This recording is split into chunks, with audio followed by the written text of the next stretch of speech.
Good evening, everyone. A warm welcome to the live session of Disruptive Education. I am Anisha Nadkar, AOC from Pune. Guru Govind दऊ खड़े काके लागू पाए बलिहारी गुरु आपके गोविंद दियो बताए.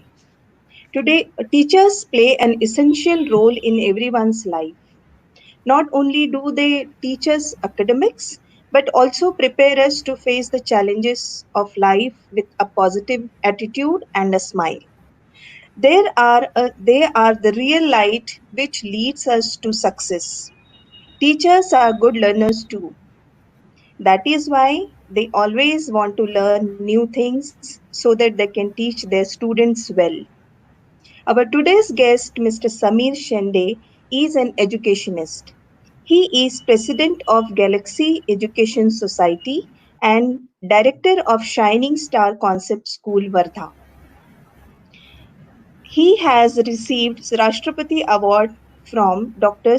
Shankar Dayal Sharma in 1992, Rotary Human Excellence Award, Dr. APJ Abdul Kalam Excellence in Education, Universe Peace Ambassador. He has represented India in World Peace Prayer at Fuji Century, Japan in the year 2006. Today he is talking about what do teachers do differently to be great. A warm welcome to you, sir. Thank you.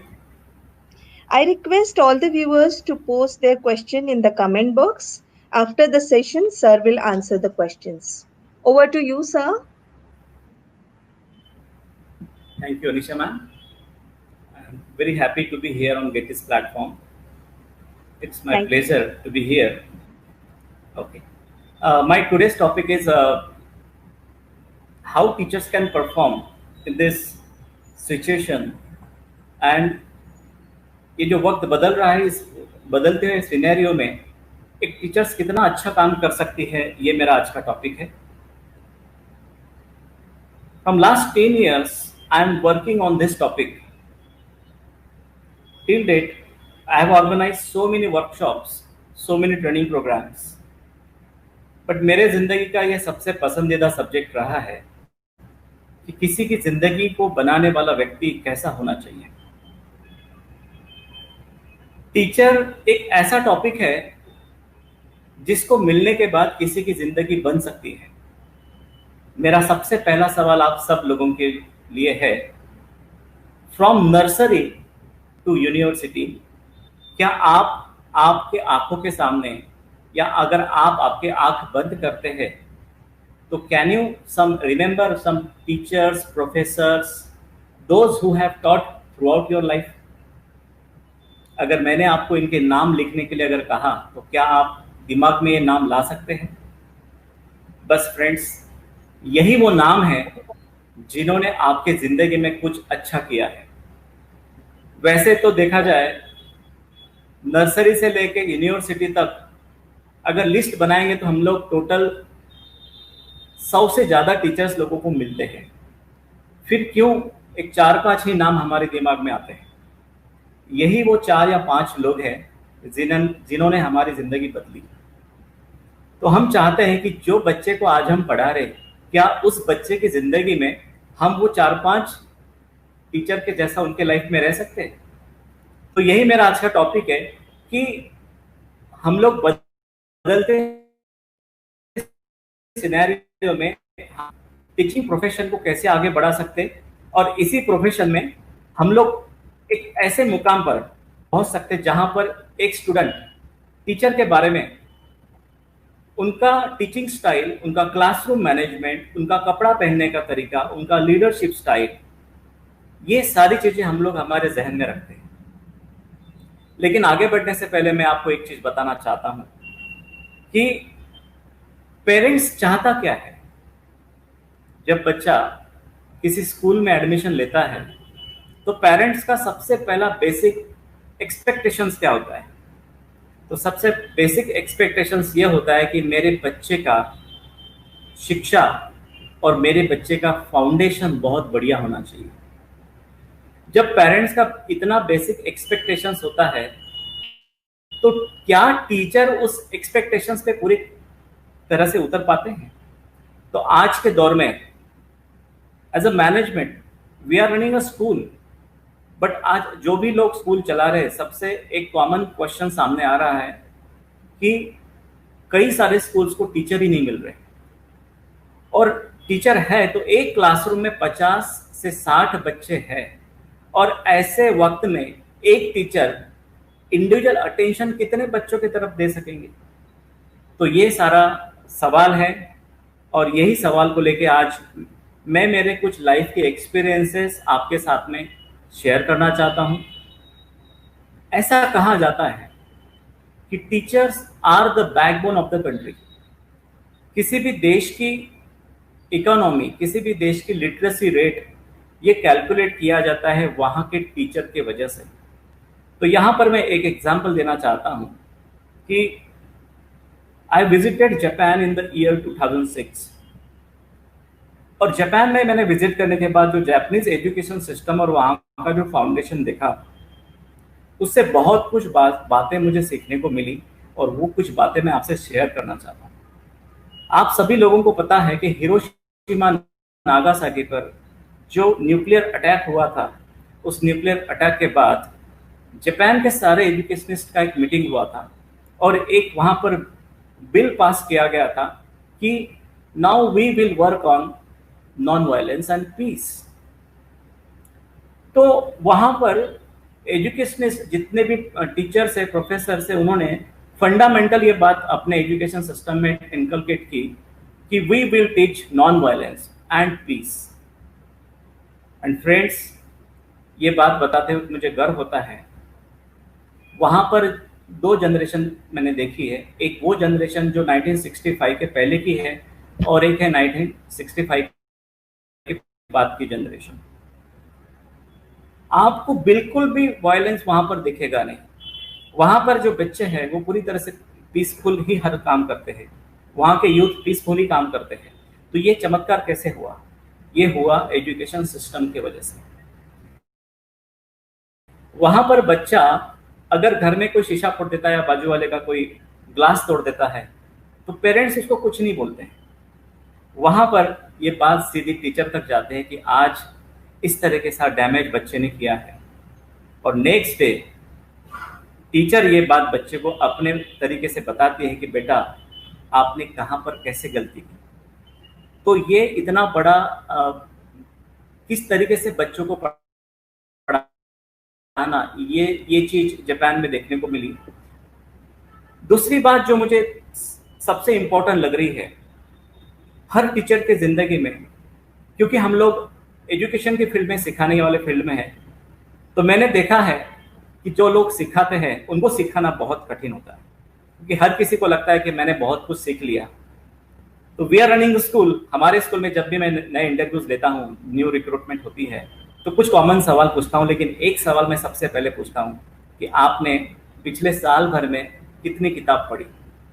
और आपको ये जानकर आश्चर्य होगा, teacher जो जवाब देती है उससे बड़ा दुख होता है, एक सिंगल किताब भी वो टीचर ने पूरे साल भर में नहीं पढ़ी रहती। फिर मेरा दूसरा सवाल रहता है कि आपके बुक शेल्फ में कितनी किताबें हैं? और बुक शेल्फ में भी उनका कहना होता है कि मेरे पास कोई किताब नहीं है। इसका सीधा सीधा मतलब ये निकल के आ रहा है कि हम लोग पढ़ाई तभी तक करते हैं जब तक हमको कोई डिग्री हासिल करनी होती है, और जैसे ही हम लोग डिग्री हासिल करते हैं पढ़ाई करना छोड़ देते हैं। तो टीचर के लाइफ में पढ़ाई करना बहुत ही ज़्यादा इम्पोर्टेंट है। अगर हम लोग अपने आप को अपडेट समय के साथ में नहीं करेंगे तो बच्चों को नहीं पढ़ा सकेंगे। जब भी टीचर स्कूल में दाखिला लेती है तो हम लोग सबसे पहला काम क्या करते हैं कि टीचर का स्लेट हम लोग क्लियर कर देते हैं। मतलब बहुत बार क्या हो जाता है कि हम लोगों ने जितना ज्ञान अर्जित किया उस ज्ञान के आधार पर हम लोग आगे बढ़ते हैं। तो सबसे इम्पोर्टेंट बात यह है कि आप अपने बारे में कितना जानते हो। बहुत बार क्या हो जाता है कि आपको आपके बारे में पूरा न पता रहने से आप स्टूडेंट्स को वो सारी चीजें दे नहीं सकते। इसलिए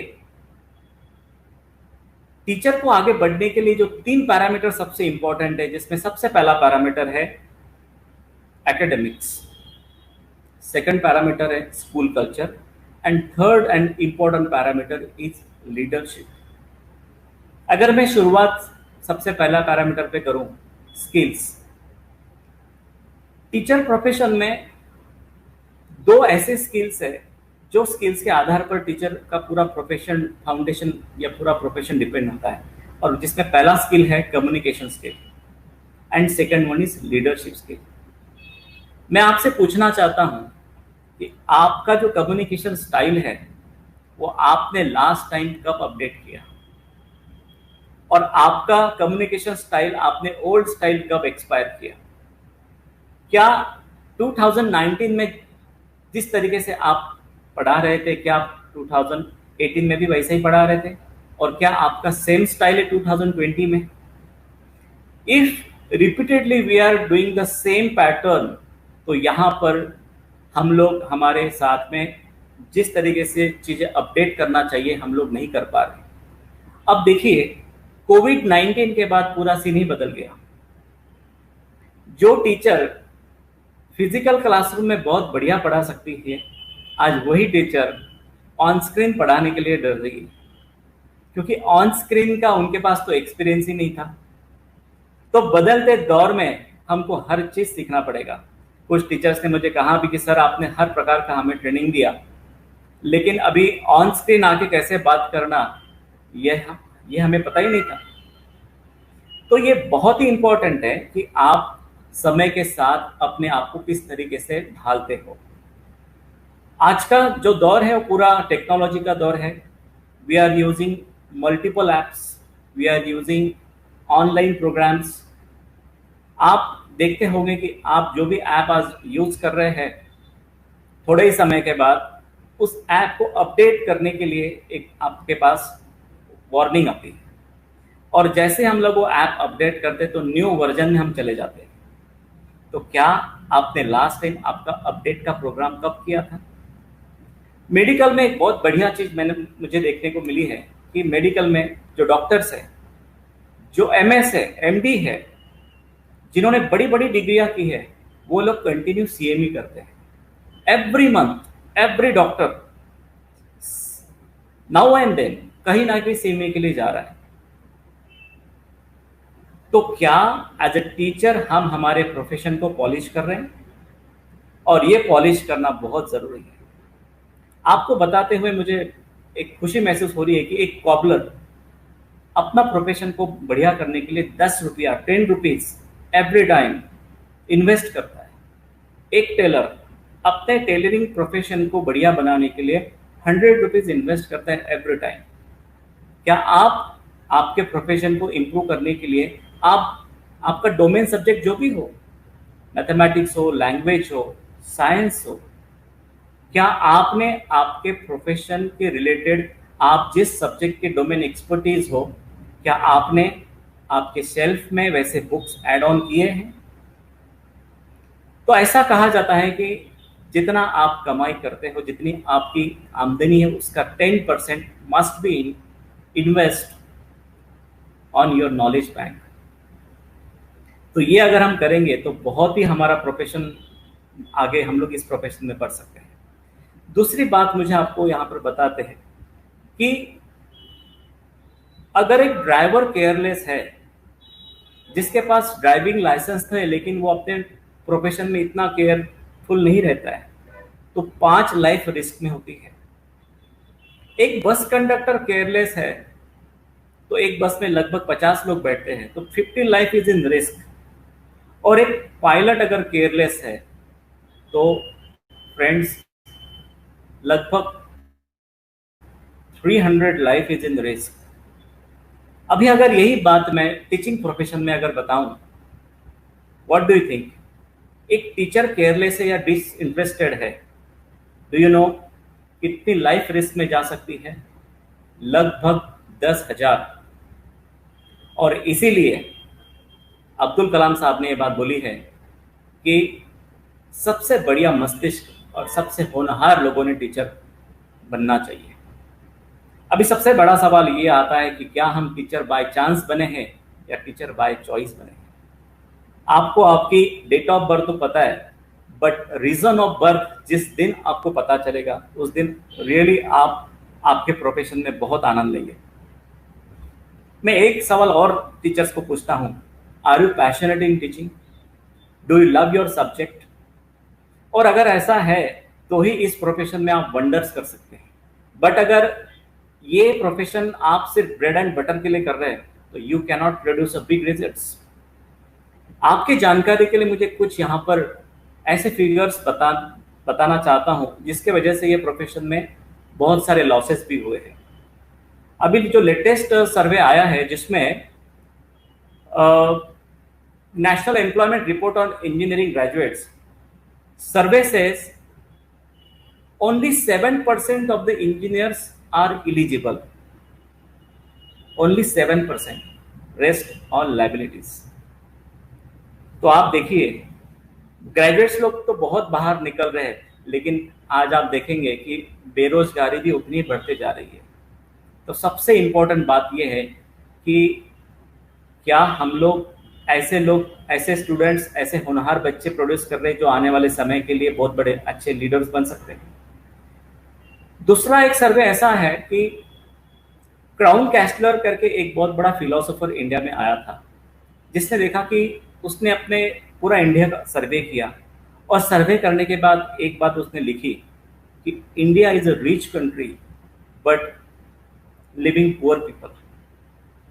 क्राउन कैस्टलर के इसके पीछे कहने का एक ही मकसद रहा होगा कि यहाँ की जो हेरिटेज है, यहाँ का जो कल्चर है वो बहुत बढ़िया है, लेकिन यहाँ के लोगों की सोच में कुछ प्रॉब्लम्स है। तो ये बहुत ही इंपॉर्टेंट है।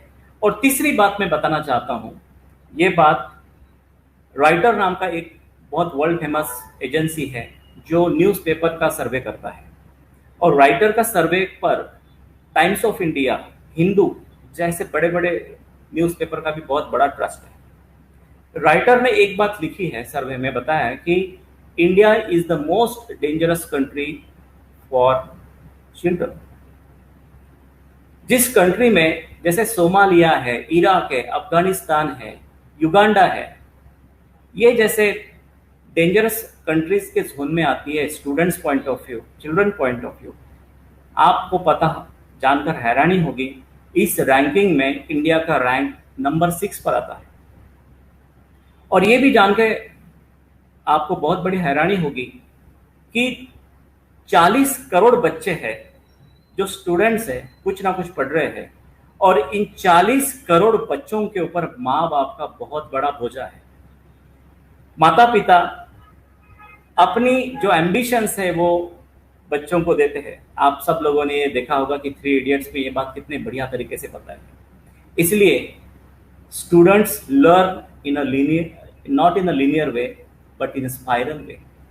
बच्चा जो पढ़ता है वो लीनियर वे में कभी नहीं पढ़ता, वो स्पाइरल वे में पढ़ता है। इसलिए हमको ये देखना होगा कि हम किस आधार पर बच्चे को पढ़ा रहे। इसलिए सबसे पहले टीचर्स को नए दौर में ये देखना होगा कि हमको मल्टीपल इंटेलिजेंस का बेस लेना होगा। हमको ये देखना होगा कि भाई जो स्टूडेंट्स मेरे क्लास में बैठे हैं उनका किस तरह का इसका लर्निंग पैटर्न है और ये किस तरीके से पढ़ना चाहता है। हमने जो ट्रायंगल देखा है टीचर, स्टूडेंट्स एंड पेरेंट्स, इस ट्रायंगल में एक तो सबसे सेंट्रल पिलर है teacher, then parents and students. अब मैंने देखा है कि पेरेंट्स लोगों की बहुत एक्सपेक्टेशंस होते हैं और टीचर्स की अपनी एक सोच होती है और स्टूडेंट्स की अपनी एक सोच होती है। लेकिन जब तक ये तीनों एक साथ में कनेक्ट नहीं होते तब तक रिजल्ट बहुत अच्छे से बाहर नहीं निकल के आ सकता है। तो इसलिए जिस तरीके से टीचर, स्टूडेंट्स एंड पेरेंट्स, ये जो ट्रायंगल, इस ट्रायंगल में सबसे इंपॉर्टेंट पार्ट है कि जो क्लास में हम लोग डिलीवर कर रहे हैं क्या बच्चा पूरी तरह से वो समझ में आ रहा है कि बच्चा उसको छोड़ रहा है। बहुत बार एकेडमिक सिलेबस जल्दी करने के जल्दी में हम लोग आगे तो निकल जाते हैं, लेकिन ये बहुत बड़ा प्रॉब्लम है कि बच्चे के कंसेप्ट ही क्लियर नहीं रहते और जब एग्जाम का वक्त आता है जैसे बच्चा मान लीजिए 5th स्टैंडर्ड में है, 5th स्टैंडर्ड में उसके कुछ कंसेप्ट ही क्लियर नहीं हो गए और वो 6th में चला गया, फिर यहाँ पर उसका फाउंडेशन अगर वीक रह गया तो आगे के क्लासेस में बहुत ज़्यादा तकलीफ हो सकती है। इसलिए फाउंडेशन के लिए स्टूडेंट्स और टीचर का बीच का जो संवाद है, वो कम्युनिकेशन है, वो बहुत इंपॉर्टेंट है। और मैंने एक चीज़ और यहाँ पर ऑब्जर्व की है कि जब भी रिजल्ट्स प्रोड्यूस होते हैं, जब भी रिजल्ट्स लगते हैं, तो वहाँ पर काउंसलिंग्स होते हैं, जब मार्कशीट या पेरेंट्स को बुलाया जाता है, तो वहाँ पर डिस्कशन बच्चे के सामने होती है, कभी अब्सेंस में भी होती है। बहुत बार पेरेंट्स को भी समझ में नहीं आ रहा है कि मेरा बच्चा वास्तविक कहाँ पर गलती कर रहा है। तो there is a big communication gap between student, teachers and parents. तो ये कम्युनिकेशन गैप निकालना है तो सबसे पहले हमको रोट लर्निंग से दूर जाना होगा। We need to introduce experiential learning. हम बच्चों को जितने ज्यादा एक्सपीरियंसेस देंगे, जितने ज्यादा उनको प्रयोगशील बनाएंगे, उतने ज्यादा बच्चा अच्छे से सीखकर आगे बढ़ सकता है। और यही बात महात्मा गांधी जी ने नई तालीम के द्वारा लोगों को बताई थी कि नई तालीम करके बच्चों को किस तरीके से हम सिखा सकते हैं। और यही करते हुए स्टूडेंट्स का एक बहुत ही अच्छा आउटस्टैंडिंग रिजल्ट हम लोग निकाल सकते हैं। अब सबसे इंपॉर्टेंट बात है कि हम लोग टीचिंग में तो है, तो क्या आपने कभी किसी ऐसे मेंटर के पास जाके अपना एनालिसिस कभी किया है? और अगर नहीं किया है तो you must have some mentors, क्योंकि you can not see your back. आप अपनी पीठ कभी नहीं देख सकते। somebody has to tell your drawbacks and your mistakes, इसलिए you must have some mentors. अब मेंटर्स क्या करते हैं? मेंटर्स आपका काउंसिल करते हैं। आप उनको आपकी सारी परेशानियां बताते हो और आपके सारे प्रॉब्लम्स बताने के बाद वो आपको सॉल्यूशंस भी देते हैं। सेकंड इंपॉर्टेंट टास्क है self analysis and self correction. बहुत बार क्या होता है कि हम कुछ गलती करते हैं और उस गलती का करेक्शन आज ही के दिन नहीं अगर करेंगे तो गलती आज ही के साथ बैठ जाएगी। इसलिए हम लोगों ने हमारे स्कूल में एक चीज इंट्रोड्यूस की है, वो आपको भी मैं आज बताना चाहता हूँ। दैट इज एक छोटा सा बुक बनाने के लिए हमने कहा है, और उस किताब का नाम है I am my own teacher. जब हमको कोई चीज किसी के द्वारा बताई जाती है, गाइडलाइंस दी जाती है, तो बड़ा दर्द होता है। बहुत बार क्या होता है कि एम्प्लॉय को हायर किया जाता है उनके स्किल्स के वजह से, बट फायर किया जाता है उनके एटीट्यूड के वजह से। तो एक मिस्टेक बार बार रिपीट ना हो, इसका पूरी तरीके से हमने ख्याल रखना चाहिए। तो I am my own teacher में आज हमारी जो भी गलती हुई वो उसमें नोट डाउन करना है, जिससे क्या होगा कि नेक्स्ट टाइम आपको पता चलेगा कि मेरी गलती कहां पर हो रही है। दूसरा इंपॉर्टेंट पार्ट, स्कूल में बच्चों को कभी भी निगेटिव लेबल्स नहीं देना चाहिए। बहुत बार टीचर्स का ये जो रवैया है, इसके वजह से पेरेंट्स पर बहुत बड़ी तकलीफ में जाते हैं और कई बार बच्चे लोग सुसाइड भी कर लेते हैं। इतना प्रॉब्लम्स में वो चले जाते हैं, इतना उनका सेल्फ एस्टीम डाउन चला जाता है। तो बच्चों का सेल्फ एस्टीम हाई करने के लिए टीचर का लीडरशिप स्टाइल बहुत ही बढ़िया चाहिए। अब ये जो लीडरशिप, ये वर्ड जो है, इसमें बहुत ही बढ़िया एग्जांपल मैं आपको देना चाहता हूँ। इसमें टोटल 4 वर्ड है। सबसे पहला वर्ड है लीड, मतलब आप किस तरीके से बच्चों को लीड करते हैं। दूसरा वर्ड है लीडर, आप बच्चों को आगे कैसे लेके जा सकते हैं।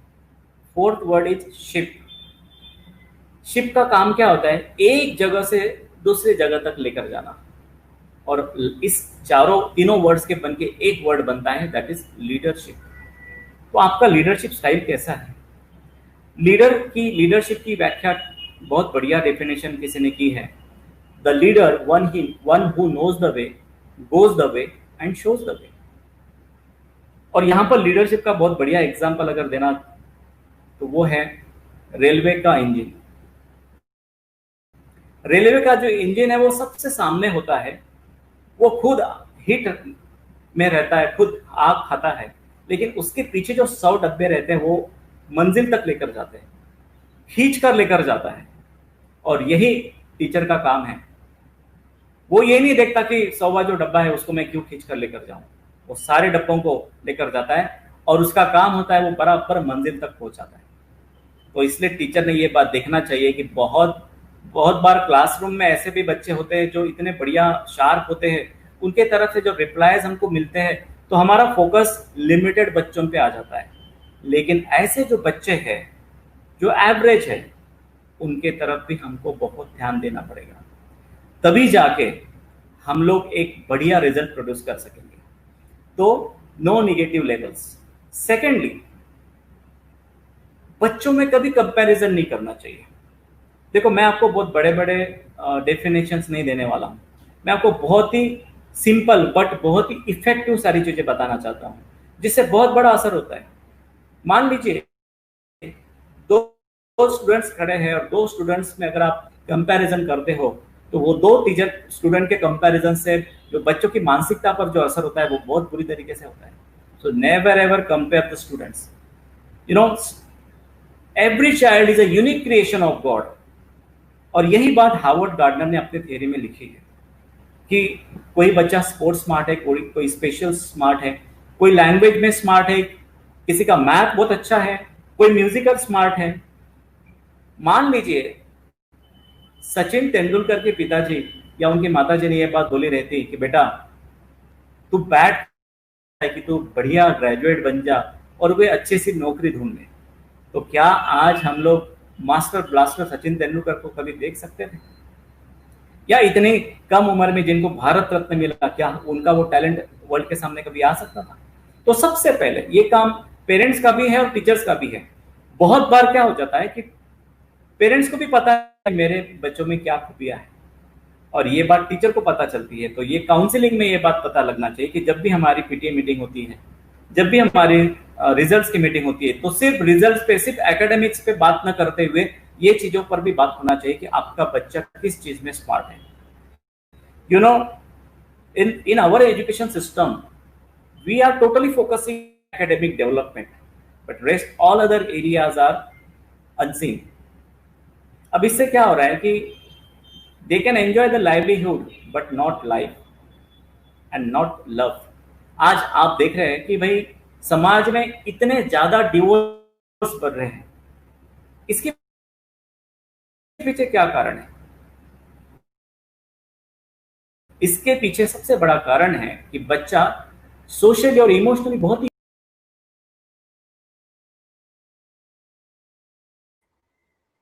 Uh-huh. It is disconnected. Okay.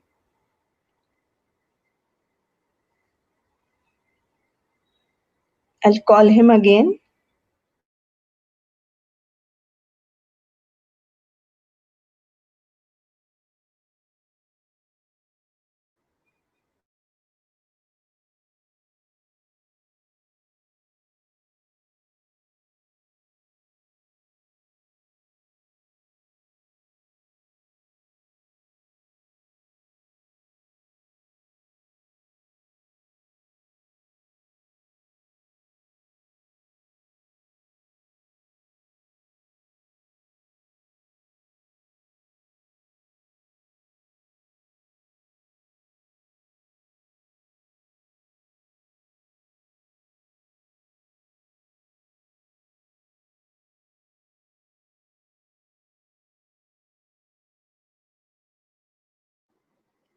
So I just have called him and he's connecting again.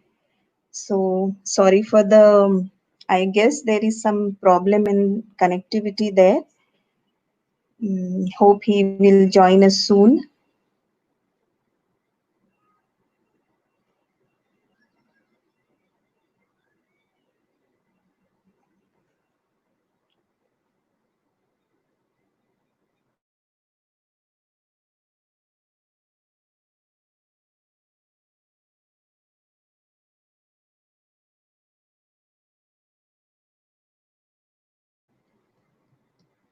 Waiting.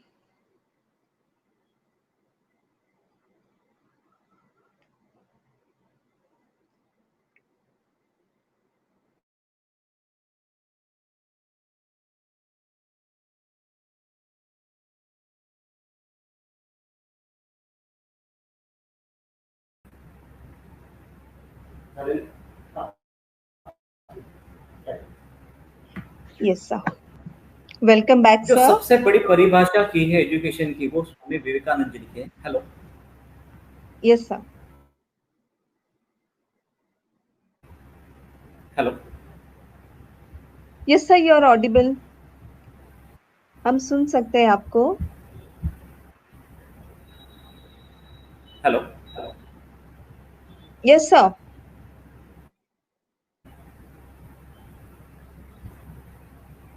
Hello. Hello sir हम सुन.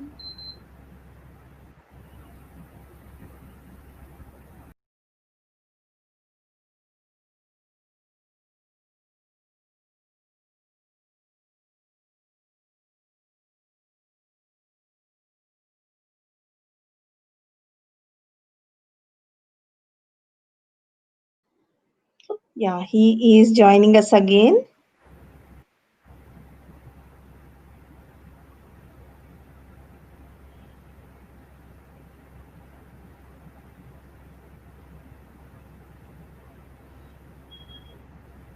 Yes, sir.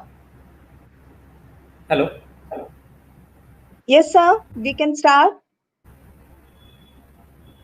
Hello.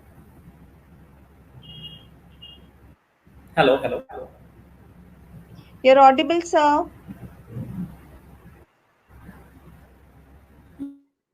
या hello Yes, sir. You are audible.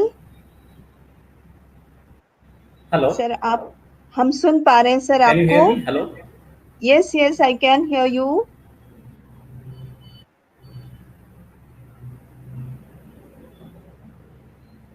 Call him. I'll call him. Hello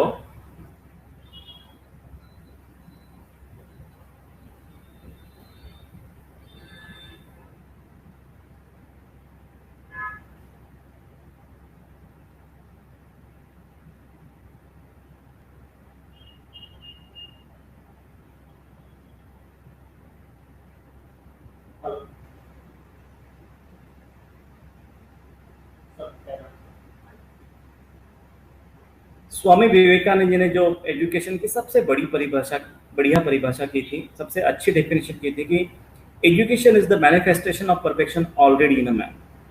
और यही बात हमको ध्यान में रखना है कि बच्चों के अंदर जो चीजें हैं वही बाहर निकालना है, ना कि आज जो पूरा हम लोग देख रहे हैं कि बाहर की चीजें बच्चों में बहुत ज्यादा हम लोग डाल रहे हैं, लेकिन ये चीज भी हमको बहुत मद्देनजर रखना है कि बच्चों के अंदर जो चीजें हैं वो बाहर निकालना है। अब टीचर्स के लिए मैं 5 चीजें आपको लास्ट बताना चाहता हूं जो बहुत इंपॉर्टेंट है, और बदलते हुए समय में अगर ये फॉलो करते हैं तो बहुत आगे बढ़ सकते हैं आने वाले समय में। सबसे पहला पैरामीटर है नॉलेज। किसी भी टीचर को अपने प्रोफेशन में आगे बढ़ने के लिए जो नॉलेज लेवल है वो अप टू द मार्क रखना ही पड़ेगा। ऑलरेडी मैंने मेरे इनिशियल इसमें ये बात बताई थी, बट नॉलेज को अप टू डेट करने के लिए आपको मेंटर्स के पास जाना पड़ेगा, बुक्स पढ़ना पड़ेगा, काउंसलिंग लेना होगा और नई नई चीजें खोजनी पड़ेगी। हम लोग एक चीज हमारे स्कूल में फॉलो करते हैं। हम लोगों ने क्या किया है कि टीचर्स को एक टास्क दी है कि मंथली हम लोग एक डिस्कवरी जिसमें क्रिएटिव लर्नर्स क्रिएटिव थिंकिंग करके टीचर्स अपना कुछ नया एक्टिविटीज इंट्रोड्यूस करते हैं, और वो एग्जीबिशन हम लोग लाइव करते हैं सब पेरेंट्स के लिए, स्टूडेंट्स के लिए और मैनेजमेंट के लिए। इसमें क्या होता है कि टीचर्स की क्रिएटिविटी बाहर आती है। एक हम लोगों ने स्कूल में रजिस्टर भी रखा है जिसमें टीचर्स क्या करती हैं कि अपनी क्रिएटिव थिंकिंग जो भी चीजें उनके दिमाग में आ रही है उसमें लिख देती है कि ये चीज अगर हम लोग हमारे स्कूल में करेंगे तो बहुत अच्छा हो सकता है। तो मैं एक बहुत अच्छा एक्सरसाइज आज आपको देना चाहता हूं कि एक स्पेशल डायरी आप लोगों ने बनाना चाहिए जिसमें मिनिमम 2 से 3 क्रिएटिव थॉट्स आपके डेली डायरी में लिखना चाहिए। ये कॉपी पेस्ट नहीं होना चाहिए कि फलाना वो उस तरह से काम कर रहे हैं, वहां पर उस तरह से हो रहा है। ये नहीं, ये आपके आंख बंद करके आपके दिमाग में जो भी चीज आप करना चाहते हैं, बच्चों के पढ़ाई को लेकर हो सकता है, स्कूल डेवलपमेंट करने के लिए हो सकता है, आपका खुद का लर्निंग के लिए हो सकता है, वॉट एवर, बट ये क्रिएटिव चीजें आपने डेली डायरीज में लिखना चाहिए। ये बात मैंने महात्मा गांधी जी के ऑटोबायोग्राफी में पढ़ी थी कि वो डेली डायरी लिखते थे, और उनका कहना यह था कि जब आप डेली डेली डायरी लिखते हो तो आपको आपके बारे में पूरा पूरा पता चलता है कि लास्ट ईयर आप कैसे थे और इस ईयर आपका परफॉर्मेंस कैसा है। इसलिए आपको नॉलेज आपका अप टू द मार्क करना पड़ेगा। Second is attitude. मैं आपको एटीट्यूड के बारे में काफी बता सकता हूं, लेकिन एक सिंपल लाइन में कहना चाहूंगा कि अपना एटीट्यूड घर से निकलने से पहले सही करके निकलना चाहिए। बिकॉज अगर बच्चा आपके पास में आने के लिए डर रहा है, उसका कॉन्फिडेंस लेवल नीचे जा रहा है, तो you are not good teacher, आप मेंटर नहीं है। बच्चा आपसे डर रहा है तो सबसे पहले आपका एटीट्यूड आपको चेंज करना बहुत जरूरी है। Third, habits. देखिए, when you entered in the classroom, when you entered in the school, बच्चा आपको एवरी एंगल से देख रहा है कि मेरी टीचर किस तरीके से है।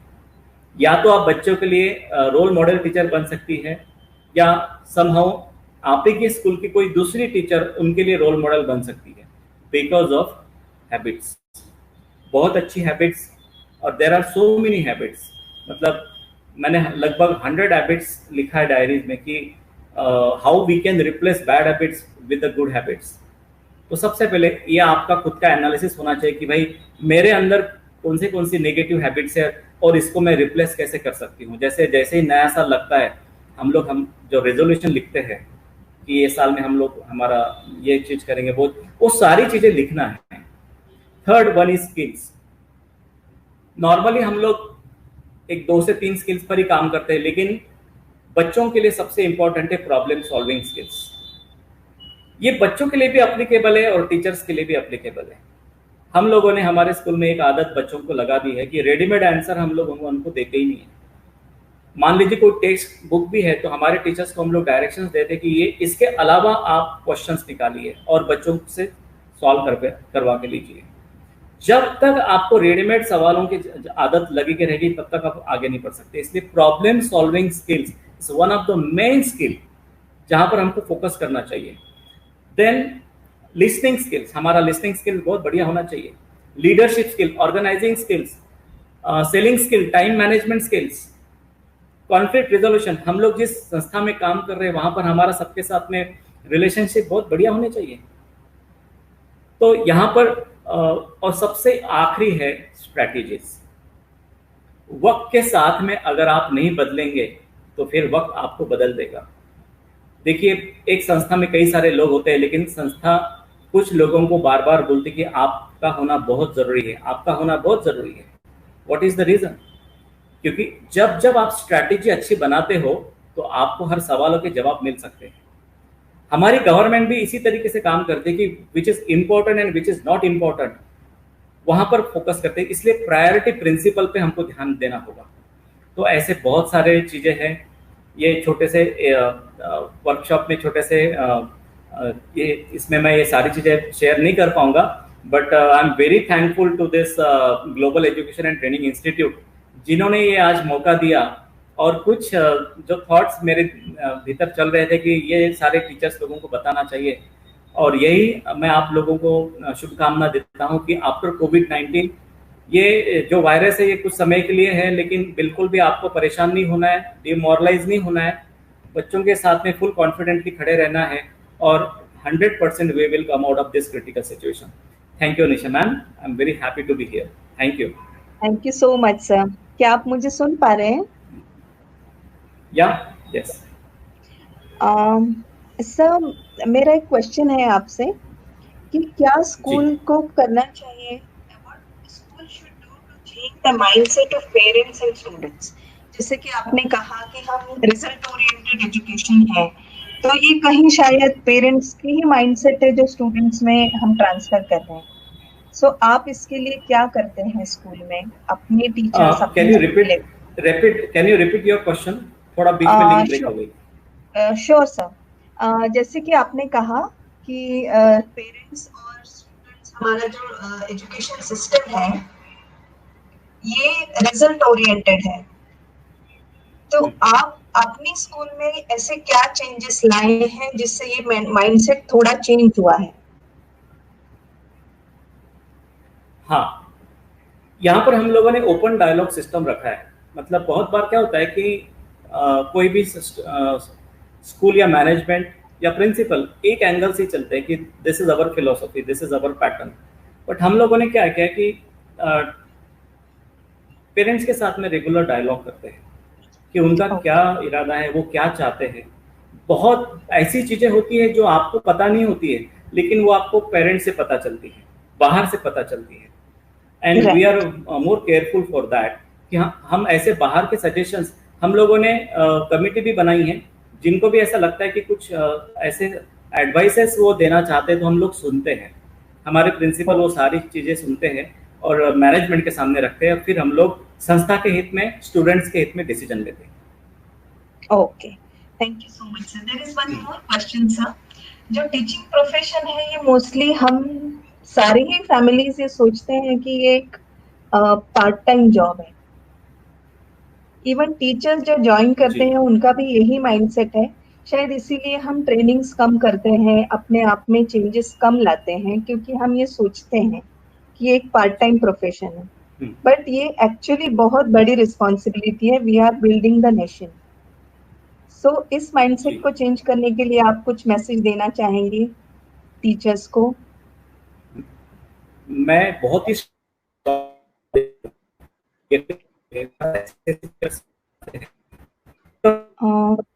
या टीचिंग के बारे में कुछ भी नहीं। सर अगर आप थोड़ा। ये माइंडसेट रखिए कि मुझे इतना पेमेंट मिलता है या मैं मेरे अंदर इतना ही करता हूँ, तो आप अपनी गलती करें। और सर फुल थोड़ा सा and most volume. Respected profession in the world. अगर आप देखेंगे यूरोपियन कंट्रीज में अगर आप जाएंगे तो वहां पर हाईली सैलरी पेड जॉब देगी। तो आने वाले समय में इंडिया में भी ये चीज गवर्नमेंट को एक्सेप्ट करनी पड़ेगी कि teaching is most respected profession, क्योंकि यहाँ पर हम लोग जनरेशन बना राइट। टीचर्स को ये बात हमारे ओहो,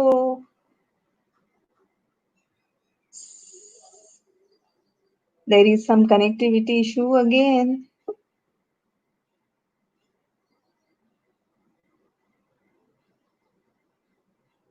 hello.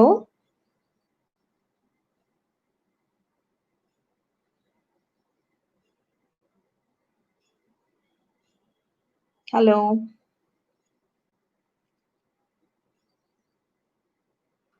Hello. I think there is some connectivity issue again. Hmm.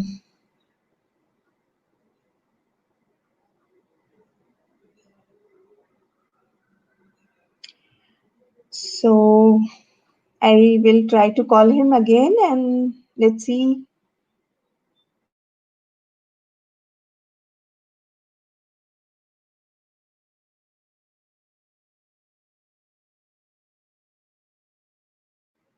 I'm trying to call.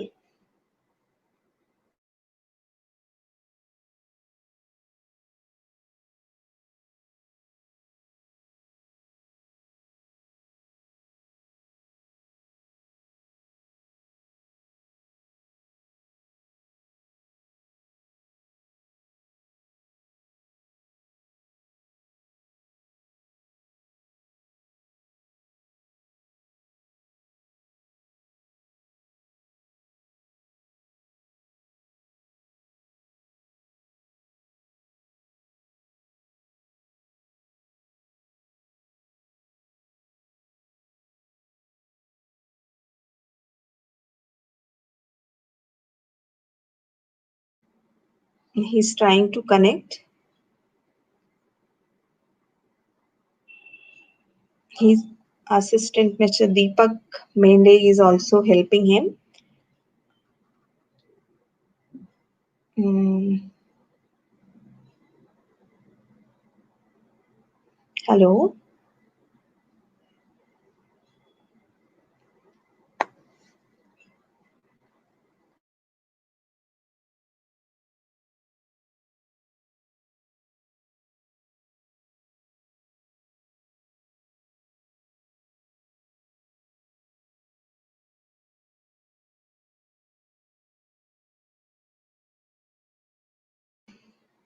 Yes, there is some connectivity issues there. He is unable to connect.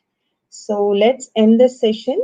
A lot of information given by Mr. Samir, which is very useful for all of us as teacher, as parent. I'm sure you must be benefited. You must have got some information which is useful for you. Thank you so much for joining us. Thank you very much. Thank you so much, Samir sir, for giving such a nice and information. Thank you so much.